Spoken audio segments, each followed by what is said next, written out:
Our story begins in 1947, where soldiers are loading coffins of deceased soldiers into a cargo bay.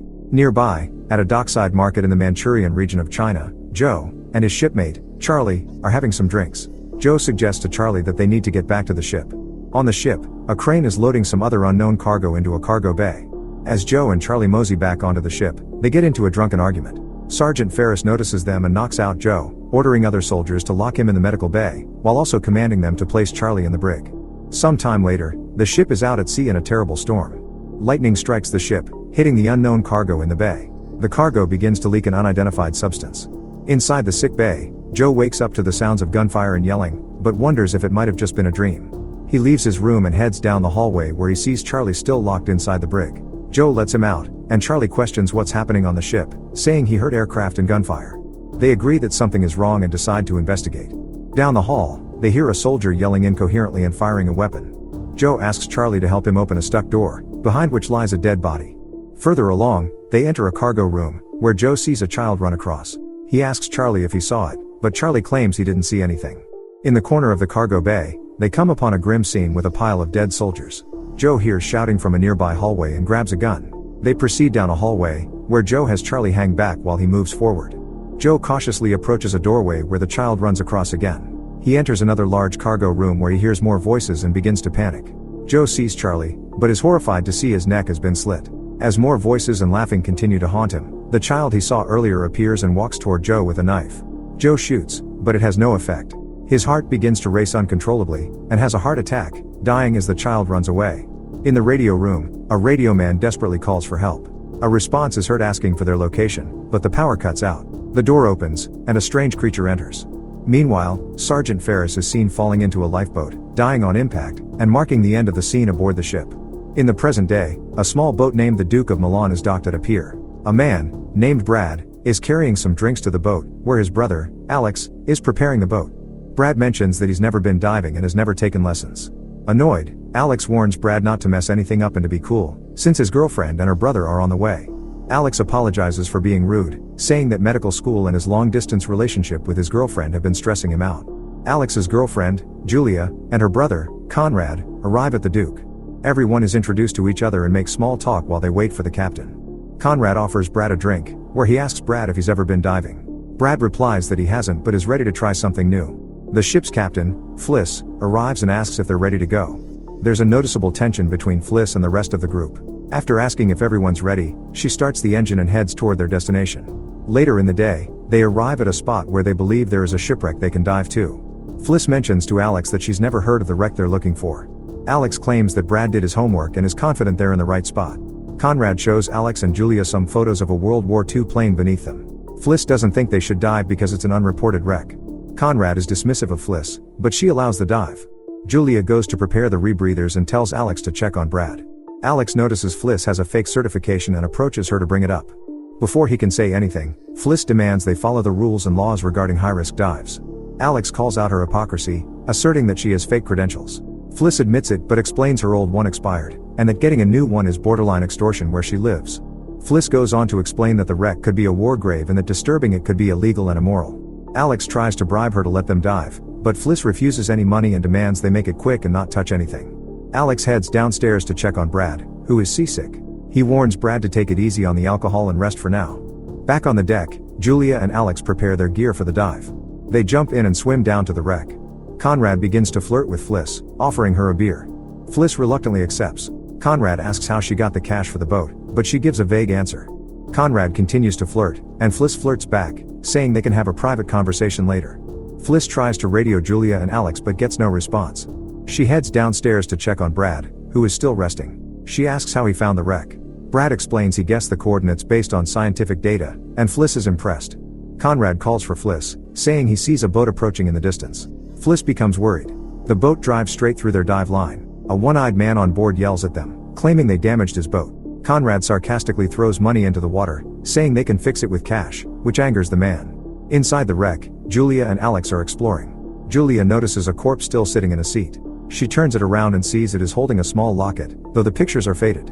Julia opens the cockpit door and sees another corpse holding a gun. She jumps into a seat with a steering wheel and pulls on it, but the wreck begins to shift. Reversing course back down the fuselage, Julia notices a bullet hole in the side and implies the plane was shot down. They notice a small pipe Julia wants to explore. Alex tries to dissuade her, warning she'll have to remove her gear to fit. Julia decides to go anyway and lunges head first into the pipe without her gear. As she grabs a document, the wreck begins to tremble again. The pipe snaps in half, but Alex manages to catch up and help her put her gear back on. The document she found explains the wreck is a rescue plane, but the rest is currently illegible. The wreck begins to fall apart, so they decide to swim back to the surface. As they ascend, Alex stops Julia. He decides it's the perfect time to propose and pulls out a ring. Julia accepts, and they share a moment. As they continue surfacing, they see a second boat leaving the Duke. A small fire erupts from the Duke, worrying Julia, but Alex says they need to decompress before surfacing fully. They wait a bit, but another small fire appears. After fully decompressing, they surface and ask what happened. Conrad and Fliss are unfazed, saying it was just a mishap with the grill. Julia asks about the second boat, but Conrad dismisses it as no big deal. Julia is excited and shows off her new ring, with Fliss and Conrad congratulating her. Later that night, Alex wonders where Conrad is with the celebratory beers. They head downstairs and find him making out with Fliss. Julia jokingly yells that the Coast Guard has shown up, but Fliss doesn't appreciate the joke. Everyone gathers on the deck, where Alex shows a document they found with coordinates for sunken treasure, labeled Manchurian gold. Julia mentions the bullet she found, explaining the plane was likely shot down. Fliss becomes angry, saying she shouldn't have brought anything back with her, claiming it's bad luck and disrespectful to the dead, but the group ignores her concerns. To ease the tension, Alex asks Brad to tell a ghost story with a unique twist, which the group enjoys. Later that night, everyone is asleep during a thunderstorm. On the top deck, 3 pirates enter the sleeping quarters. One of the men grabs Conrad and threatens him with a knife. He brings him into another room where Julia and Alex are already bound and gagged, with Fliss following shortly after. At their first opportunity, everyone helps each other remove the duct tape and strategize what to do next. One of the men, named Junior, takes Fliss to the upper deck. Conrad mentions these are the fishermen he angered earlier and says they need to get untied immediately. Just as Conrad and Alex are getting untied, Junior returns and takes Conrad with him. The one-eyed man, named Olson, is interrogating Fliss, ordering her to cooperate. Olson recognizes Conrad and takes him aside, where he beats him and threatens him with a knife. Conrad begs for his life, and Olson lowers the knife. Junior then brings Conrad back to the room with the others. Just before Conrad returns, Julia frees Alex's hands. He sits back down and pretends his hands are still tied. Julia asks what happened to Conrad, but before he can answer, Junior returns and takes Julia to the upper deck. Alex asks Conrad if he's seen Brad, but replies he hasn't and hopes he's okay. Julia is thrown back into the room. She tells them the pirates questioned her about how much money they have and took her ring. Alex frees Julia, and they discuss what to do next. Julia thinks they can take the pirate's speedboat to make a getaway and mentions that the leader Olson has a gun. Conrad forms a plan to sneak onto the speedboat. Alex and Conrad push out a window, and Conrad sneaks onto the outer ledge. He manages to jump into the boat and start the engine. Olson points a gun at Conrad and fires several shots, but misses as Conrad successfully escapes.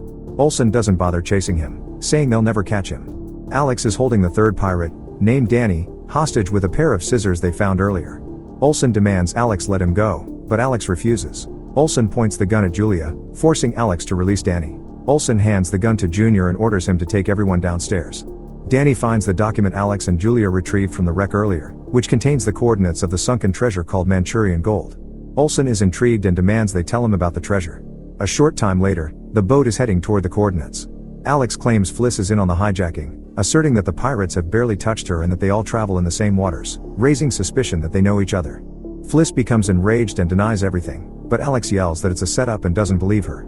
Olson takes Fliss upstairs to the radio and orders her to call the Coast Guard to get information on how long the storm will last. Fliss makes the call, but with Olson standing over her, she cannot ask for help. The Coast Guard says the storm will be over soon but notes that Fliss sounds stressed, which is unusual for her. Fliss denies anything is wrong and hangs up. Julia and Alex come upstairs, but Danny forces them to sit down on the floor.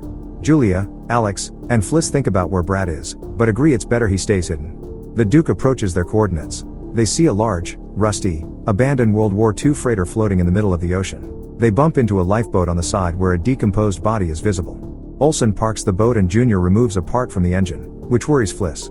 Everyone is ordered to climb a ladder that leads inside the ship. Inside, the pirates begin searching and find lots of abandoned World War II military vehicles. The pirates escort Julia, Alex, and Fliss down numerous hallways. Junior finds a room to stash them in. The door is locked behind them, and Alex demands a flashlight because it's too dark. To his surprise, Junior hands him one. Fliss lights an old lantern for additional light and the three discuss how to escape the ship. Alex mentions the part Olsen took from the Duke. Fliss informs him it was the distributor cap and that the Duke can't run without it. They agree they need to retrieve it. Alex apologizes to Fliss for accusing her of working with the pirates, admitting that she clearly isn't, as she's stuck with them. Fliss partially accepts his apology. Desperate to find a way out, Fliss finds a vent behind a file cabinet. Alex kicks the vent in. Julia and Alex climb in, with Fliss following closely behind. The pirates hear the noise, but Fliss replaces the cabinet just in time. As they walk, they get lost in the ship's maze-like hallways. They enter an old bunk room where Alex finds a table with a small animal skull on it. Something suddenly grabs his arm, startling him. Further ahead, they reach a large storage room where they see Olsen walking around. Olsen sets down the distributor cap, and Fliss informs Alex and Julia that she wants to jump down and grab it. Olsen grabs a sledgehammer as another pirate calls for him. Fliss jumps down and dashes toward the cap, but Danny catches her. Junior arrives with the gun and takes the distributor cap. Alex and Julia decide to try to follow Fliss, but have no idea where to go. A short time later they enter a kitchen where Julia claims they're walking in circles. She hears a loud noise and insists she saw something. Alex didn't see or hear anything and says it was probably just rats. They enter a large room with several caskets, which unsettles Julia. Alex decides to open one. Inside is a two-headed skeleton, making them question whether it's even human. At the end of the room, Alex pulls a curtain, and a head drops down, startling him. Julia asks what scared him, as the only thing that fell was a metal chalice, confusing both of them. Meanwhile, Danny is escorting Fliss through the ship. Along the way, Danny begins hearing noises. Fliss stumbles upon a corpse. Danny begins panicking, saying the corpse's ghost is still on the ship. They reach a dead end, and Danny begins to go insane. He hears noises behind him and runs down the hallway around a corner, firing his gun repeatedly, followed by total silence. Fliss checks on him, but Danny is gone. She finds his dropped hat and flashlight and takes the flashlight. Now alone, Fliss continues searching for the others.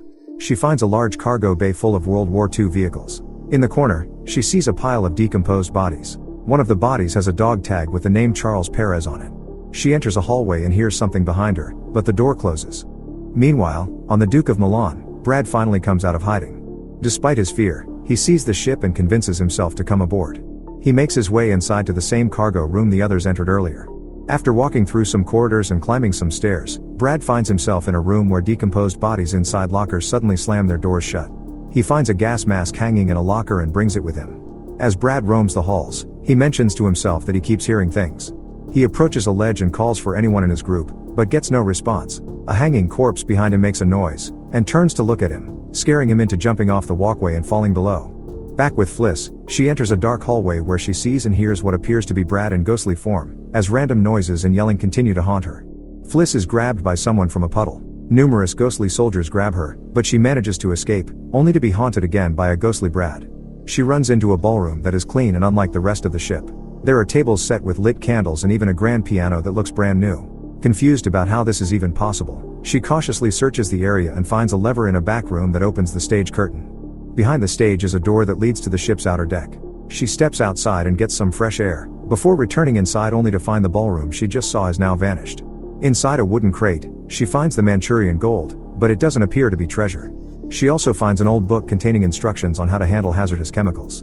Still searching for an exit, a walkway collapses, where Brad happens to arrive and meets Fliss, explaining he's happy to see her and that hiding from the pirates was a genius move by him. She asks about the gas mask, and he says he's not sure if it's helping, but he took it anyway. They head up the broken walkway and decide they need to reach the upper deck. They climb a ledge and enter a room where Fliss sees a broken ladder. They notice an open hatch, and Fliss spots a ladder they could use. Brad jumps down, but the room begins to fill with water, pushing him into another room with a hatch, which is locked. As the water rises, Fliss searches and finds a rusty axe to break open the hatch. She breaks the hinges and pulls Brad up, but the water continues to rise, forcing them upward into the room above. They take a moment to breathe and find another way up. Deeper in the ship, Julia and Alex are on a loose walkway. Olsen sneaks up and smashes the walkway with his sledgehammer, dropping them into the water below. Julia finds herself underwater, inside the wreck she and Alex explored earlier. She swims over to the seat with a corpse on it, but somehow it's Alex, holding her engagement ring. Julia opens her eyes and sees the real Alex in the water with her, but now there are two of him. One Alex begins to drown the other. One of the Alexes fights back and fends off his double. Julia and Alex swim to safety and climb onto another walkway. Confused, Alex notices Julia is frightened and asks if she's okay, but she is speechless. Suddenly, another fake Alex surfaces from the water, followed by a third imposter Alex who appears to be a disturbing mix of both Olsen and Alex. They run down a hallway with the imposter Alex chasing them, yelling at Julia in an unnatural voice. Desperately lost, Alex and Julia luckily find a door that leads outside. Alex smashes the imposter with a metal toolbox and locks the door behind them. By a stroke of luck, Fliss and Brad run into the couple, and together they flee to safety. They all gather in a room to catch their breath and catch up.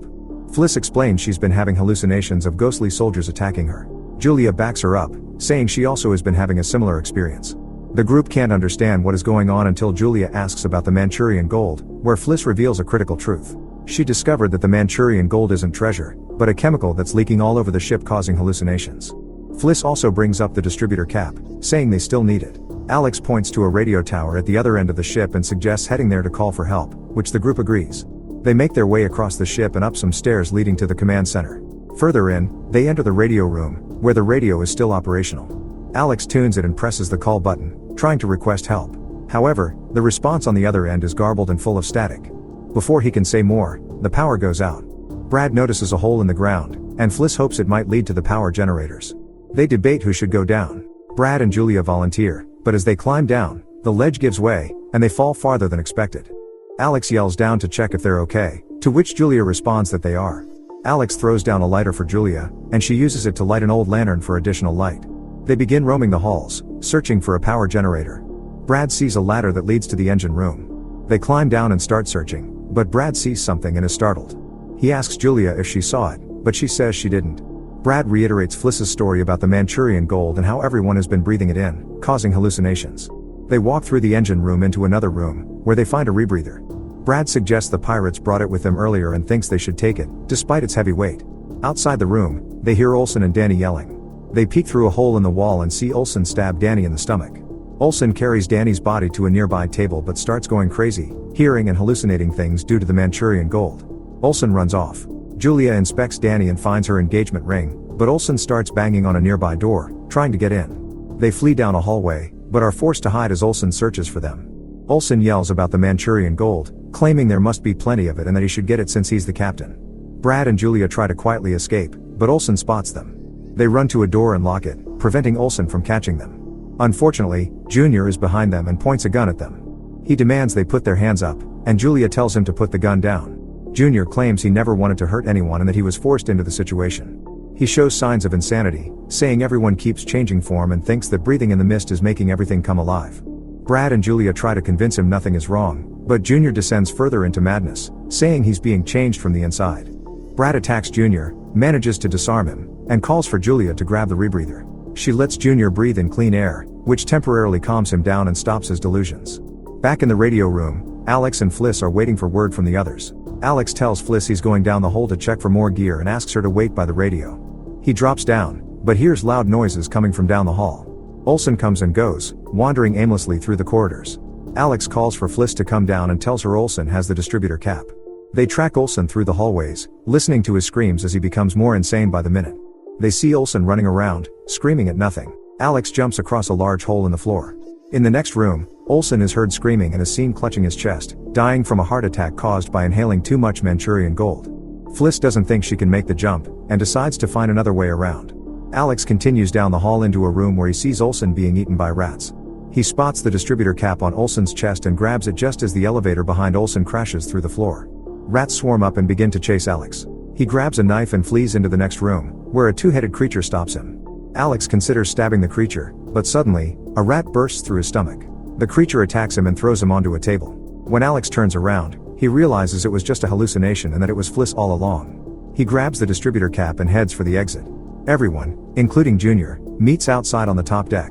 They hop into the Duke of Milan, and Fliss installs the distributor cap. Alex starts the boat, and everyone escapes. A short time later, Conrad arrives at the ship on a Coast Guard boat. He boards the ship, confused about where everyone is and why such a large ship is abandoned in the middle of the ocean. Unaware of the Manchurian gold, Conrad enters the ship and begins his search for the group, bringing our story to an end. Everyone survives, except for two of the pirates, Olsen and Danny, with Conrad's survival left open to interpretation. If you made it to the end, thank you for watching. Feel free to share any details you noticed, such as plot holes, favorite characters, good or bad decisions, and any secrets others might have missed. Until next time, take care.